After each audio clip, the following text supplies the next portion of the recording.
சின்ன குழந்தைகள் முதல் கொண்டு கை தட்டி நல்லா இருக்கணும்.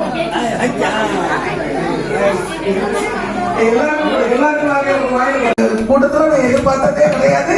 பிள்ளைகள் முன்னாடி வந்து ஒரு தூரம் கை தட்டி வரவேற்றதும் கிடையாது. உண்மையிலே எல்லாமே ஒரு சிறப்பாக நான் சொன்ன மாதிரி இந்த வருடம் நம்முடைய மாரியம்மன் கோவில் திருவிழா மிகவும் சிறப்பாக அருமையாக